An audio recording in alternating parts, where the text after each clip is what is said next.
ప్రేక్షకులందరికీ నమస్కారం. ఈరోజు మన స్టూడియోలో ప్రముఖ ఆధ్యాత్మికవేత్త, ఆస్ట్రాలజర్ బ్రహ్మశ్రీ శ్రీనివాసుల అనంతరామ శర్మ గారు మనతో ఉన్నారు. గురువుగారితో మాట్లాడేద్దాం. నమస్కారం గురుగారు. నమస్కారం అండి. గురుగారు, శని త్రయోదశి ఏంటి రోజుకి అంత ప్రత్యేకత? ముఖ్యంగా ఈ శని బాధలతో ఎవరైతే బాధపడుతున్నారో, ఏలినాటి శని కావచ్చు, అర్ధాష్టమ శని కావచ్చు, వివిధ శని దోషాల నుంచి బాధపడుతున్న వారు ఈ రోజును మనం ఎలా ఉపయోగించుకోవాలి గురుగారు, శని త్రయోదశిని? శని త్రయోదశి ఫస్ట్ శనివారం నాడు త్రయోదశి వస్తే శని త్రయోదశిగా చెప్తూ ఉంటాము. ఆ శని త్రయోదశి శనిదేవుడికి అత్యంత ప్రీతికరమైంది. మనము అనేక రకాల శని బాధలతో పడుతూ ఉన్నాము. మనకు ఉచ్చస్థానంలో గురుడు ఉన్నా, ఏదైనా మంచి గ్రహం ఉన్నా శని దృష్టి పడితే ఆ గ్రహం యొక్క బలం తగ్గిపోతుంది.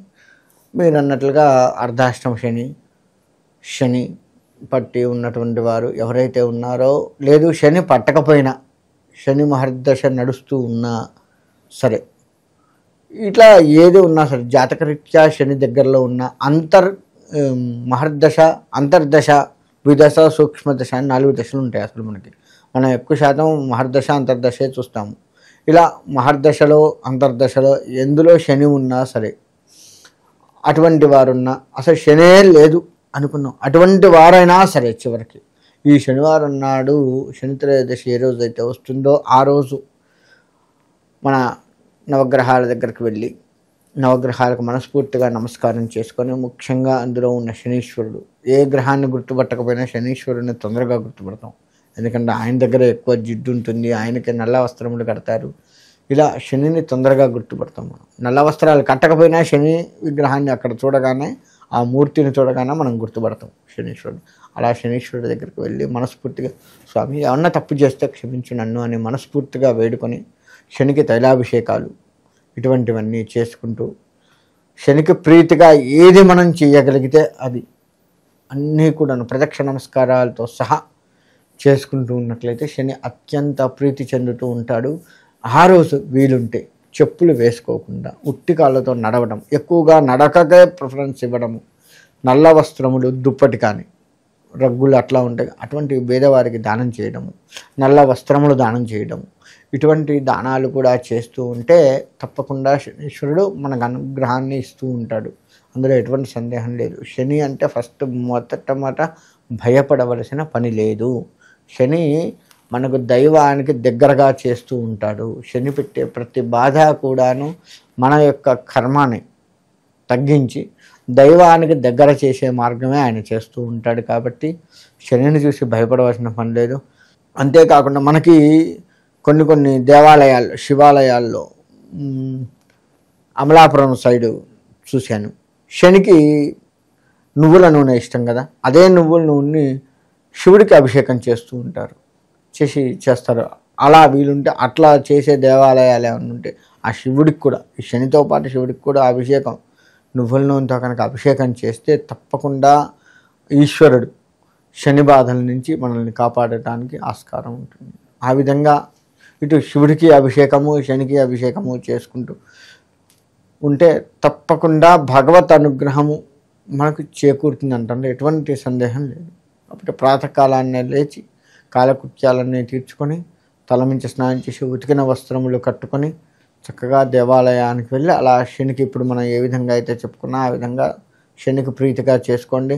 శని బాధల నుంచి ఇంకా తొందరగా విముక్తి పొందాలి అంటే మన నువ్వు జీడీలు ఉంటాయి, బెల్లము నువ్వులు కలిపిన ఉండలు ఉంటాయి, షాపుల్లో కూడా అమ్ముతుంటారు. అవి బీద వాళ్ళకి, అడుక్కునే వాళ్ళు చాలామంది ఉంటారు కదా, అలా అడుక్కునే వాళ్ళకి కనీసంగా 7గురికి ఒక్కొక్క ఉండ ఒక్కొక్కరికి చొప్పున 7గురికి కనీసంగా, ఎందుకంటే శనికి 7 స్థానం ప్రీతికరమైంది కాబట్టి కనీసం 7గురికి ఇచ్చినట్లయితే తప్పకుండా ఉపశమనం కూడా ఉంటుంది. ఈ చిన్న రెమెడీస్ చేసుకుంటే ఖచ్చితంగా శనీశ్వరుడు అనుగ్రహం మనకు ఉంటుంది. వెనకట్లాగా గొప్ప తపస్సు చేయక్కర్లే. ఇప్పుడు స్వామివారి అనుగ్రహం కోసం ఈ చిన్న రెమెడీస్ చేసుకున్నా చాలు. మనం అవి చెయ్యక శని పట్టంగానే భయపడి గోలగోల, మనం సగం గోల చేసుకుంటాం, ఆయన సగం గోల చేస్తాడు. తద్వారా మనం అన్ని రకాలుగా ఇబ్బందులు పడుతూ ఉంటాం. ఈ చిన్న రెమెడీస్ చేసుకుంటే శని నుంచి ఉపశమనం ప్రశాంతంగా పొంది, ఆయన అనుగ్రహాన్ని పొంది, శని పట్టడం వల్ల శని అనుగ్రహం ఏందండి అనుకుంటాం. శని అనుగ్రహం ఏందయ్యా అంటే బాధని తగ్గిస్తాడు, 100% మనల్ని పెట్టే బాధ 50కి 25కే పెడతాడు, మిగతా సగం తగ్గినట్టే కదా. ఆ బాధ కూడా ఆయన ప్రీతి చెందితే ఆ బాధ కూడా బాధ కాకుండా, ఇప్పుడు పోతుంటే రాయి తగులుతుంది కాలుకి, కొద్దిగా రక్తం వస్తే ఈ చిన్నదేముంది టంటికి నిదగలను అనుకుంటాం. అదే యాక్సిడెంట్ అయ్యి కాలు తీసేయాల్సి వస్తే అది పెద్ద బాధ కదా. అలా కాకుండా చిన్న చిన్న బాధలతోటి, మనం తట్టుకోగలిగే అంత చిన్న బాధలతోటి ఆయన మనల్ని అనుగ్రహించి బాధ పెట్టాడు కదా. కాలుకి దెబ్బ తగిలి నవ్వుట్టింది, కాసేపు ఒక 5 నిమిషాలు బాధపడ్డాం, కానీ కాలు తీసేసే అంత బాధ అయితే పడలేదు కదా జీవితాంతం. అలా అంత తగ్గించి మనల్ని అనుగ్రహిస్తాడు.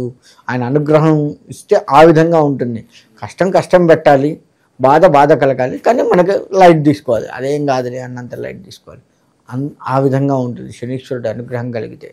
అలా ఆయన్ని అనుగ్రహించమని కోరుకొని సుఖంగా ఉండాలి.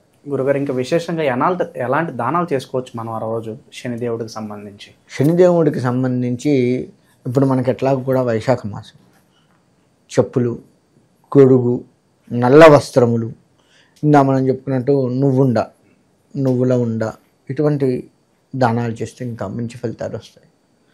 అది పేదవారికి చేయండి, అటు వారికి ఉపశమనాన్ని ఇచ్చినట్టు ఉంటుంది. గొడుగు అవి ఉంటే ఎండతాపానికి, చెప్పులైతే కాళ్ళకి కాస్త ఉపశమనాన్ని ఇచ్చినట్టు ఉంటుంది, శనిని వదిలించుకున్నట్టుంటుంది. అటు ఇచ్చినందుకు ఆయనకే ఉపయోగం. ఏదైనా వస్తువు దానం చేస్తే, ఈ మధ్యకాలంలో ఈ వస్తు దానాల్లో ఎట్లా చేస్తున్నారు అంటే ఇస్తున్నా అన్నట్టు ఇస్తున్నారే తప్ప దాన్ని వాడు ఉపయోగించుకుంటున్నాడా లేదా, ఉపయోగించుకోవడానికి వీలు లేకుండా ఇచ్చేటువంటి దానాలు ఉంటాయి కొన్ని, అటు ఇటు కాకుండా. ఉదాహరణకి కూరగాయలు దానం ఇస్తే మంచిది అన్నాం అనుకోండి, ఒక 1/4 కిలో ఇస్తాడు, 1/4 కిలో కడుపు నిండుతుందా? అదే తను కొనుక్కొని తినాలి అంటే 1/4 కిలోతో కడుపు నింపుకుంటాడా? అటు ఇటు కాకుండా ఇస్తే అది పాపము, ఇచ్చిన ఫలితము ఉండదు, ప్లస్ పాపం కూడా తగులుతుంది. కాబట్టి ఎదుటివాడికి మనం ఇచ్చే ఏ దానమైనా సరే వాడి కడుపు నిండేటట్లుగా మంచిగా తృప్తిగా ఇవ్వాలి. అలా ఇవ్వగలిగితే, వాడు వాడుకునేటట్లుగా ఉండేట్టుగా ఇవ్వగలిగితే అప్పుడు ఆ దానానికి పరిపూర్ణత వస్తుంది. నువ్వు అటు ఇటు కాకుండా ఇస్తే సగం కడుపు నింపిన వాడు అవుతావు. సగం కడుపు నింపటం పాపము ఒకటి. ఇటువంటి అన్నీ కూడాను మనం చేస్తూ ఉన్నాం. దానాల విషయంలో కాస్త కడుపు నిండేటట్లుగా ఇస్తే ఇంకా మంచిది. ఎందుకంటే మనం ఇచ్చే ప్రతి దానము కూడా ఎదుటి వాడికి ఎవరికైతే దానం ఇస్తారో ఆయన ఉపయోగించుకునే విధంగా ఉండాలి. అలా చూసుకుని ఇస్తే చాలా మంచిది. శని త్రయోదశి గురించి మాకు ఎన్నో మంచి విశేషాలు తెలియజేశారు గురువుగారు. ధన్యవాదాలు. మంచిదండి.